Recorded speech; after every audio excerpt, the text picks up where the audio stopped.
Hey guys, Ruby here and welcome back to my channel. I hope you've all had a fabulous week so far. So today's tutorial is all about how you can get flawless finish foundation every single time with these tips and tricks. In today's video, I talk about the do's and the don'ts with foundation. So if you'd like to see more on how you can get flawless skin every single time, then please keep on watching. We all want flawless base makeup. To have flawless makeup, you need to start looking after your skin. And this is where it all starts. You always want to clean your skin before makeup application. Cleansing removes all makeup, excess oil, and bacteria. You should never apply makeup over dirty skin, especially if you have makeup left over on your skin from the night before. This will affect the longevity of your foundation.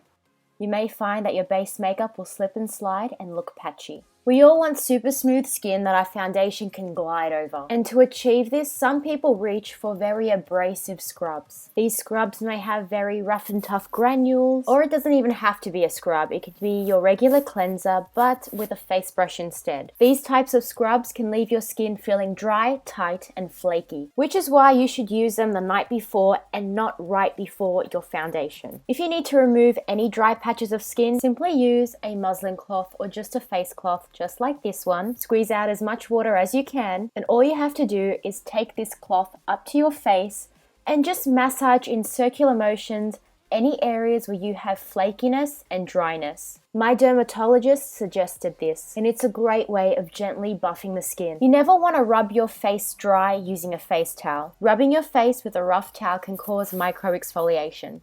So use a soft towel instead to pat dry. You will also minimize redness this way. Many people also like to aggressively rub their moisturizers in, thinking that it will help their skin absorb it quicker. All this does, however, is cause micro-exfoliation and also redness. This does not increase the absorption. And it's not really a nice feeling, dragging your skin up and down, side to side. Yeah, not good. Our skin can actually absorb product very well on its own, and it doesn't need help from us. All you have to do is work your serum or moisturizer in between your hands and just press it into your skin. And your skin does the rest all on its own.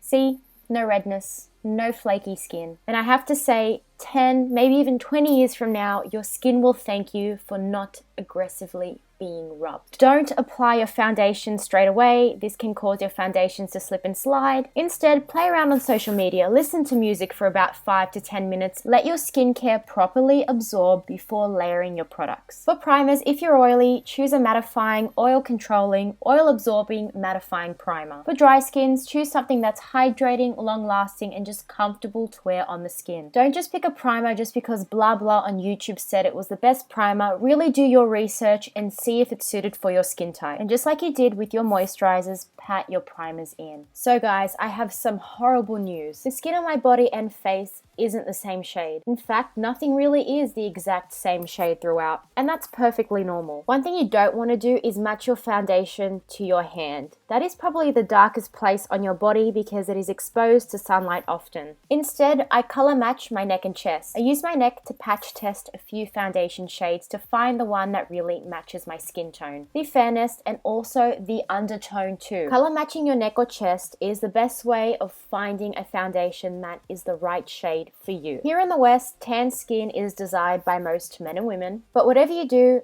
don't use a foundation that is darker than your natural skin tone, especially if you don't know how to blend it properly to your neck, or blend it into your hairline for that matter. There is nothing worse, in my opinion, than having a foundation that doesn't match your body. Using your fingers is a popular method of blending in your foundation. However, if it's not a hybrid product of skincare and pigment, a tinted moisturizer, a BB or CC cream, it's not going to work well. If you apply too much product, it can look cakey, the rubbing causes micro-exfoliation, and it just leaves fingerprints behind and gives the base an uneven finish. Instead, opt for a makeup sponge such as the Beauty Blender, or invest in some buffing brushes specifically made for blending in your foundation. I love beauty blenders because they're very straightforward and practical to use. All you have to do is dampen the sponge and from there bounce the product into your skin. Some people may disagree with me, however, and say that beauty blenders and sponges absorb way too much product, making it very wasteful. Beauty blenders give you a skin-like finish. I personally prefer the excess foundation to be captured by my sponge than to have a cake face. If you're using cream foundations or liquid foundations, then invest in brushes that are made using synthetic bristles. I cannot recommend the Real Techniques brushes enough. I see this all the time, and I know it's harmless, it doesn't affect anybody else, but if you are wearing your foundation, it's super important not to see where your makeup starts and ends. Many people reach their jawline and just stop applying their makeup further down altogether. And there is a very obvious visible line of where your makeup starts and finishes. Don't apply your makeup to your jaw and just stop there. Take whatever's left on the back of your hand and start applying this underneath your jawline and onto your neck. Here's the side I blended to my neck, and this is the side where I stopped at my jawline. Yep, it's all fun and games until you see your foundation in sunlight. Onto the concealer do's and don'ts. The skin on our eyelids is slightly different in color than the rest of our face, which is why so many people, including myself, use products to conceal this area. If you want the skin on your eyelids to match the rest of your face, don't use a foundation or a concealer. If you have super oily eyelids, this will not help. Instead, use a flesh-toned eyeshadow primer and use a very small amount over your mobile lid, lower lash line, and brow bone area. Eyeshadow primers are specifically designed for the skin around our eyes. Eyeshadow primers do a much better job than foundations and concealers combined. They're designed to hold eyeshadows and stop creasing in the socket. And that's something that your foundation cannot do. Another concealer don't. Do not apply an unnecessary amount of concealer underneath the eyes and around the cheeks, especially if this is an everyday thing. Many people apply foundation underneath their eyes and then they go ahead and apply a ton of concealer and then they wonder why their under eyes crease. Instead, use your concealer sparingly, only applying it to the areas that you need it. This is usually in between the side of your nose and the start of your eye, and just right underneath your eye, where you tend to have a bluish or purpley tinge. Use a synthetic brush or sponge to blend the product in. And if you've applied too much, simply bring the excess down onto your cheek for that highlighted look. Setting your base products with powder is what locks them into place. If you want your foundation to last, opt for a translucent, loose powder instead of a pressed powder. Gently dab or roll your powder brush over your skin. Do not rub up and down with your powder brush. This may cause your foundation to look patchy and potentially remove some of your base makeup. I've witnessed so many girls quickly powder their skin every time their skin oils up. Every time you powder your skin, you're not fixing the problem. You're just masking it temporarily.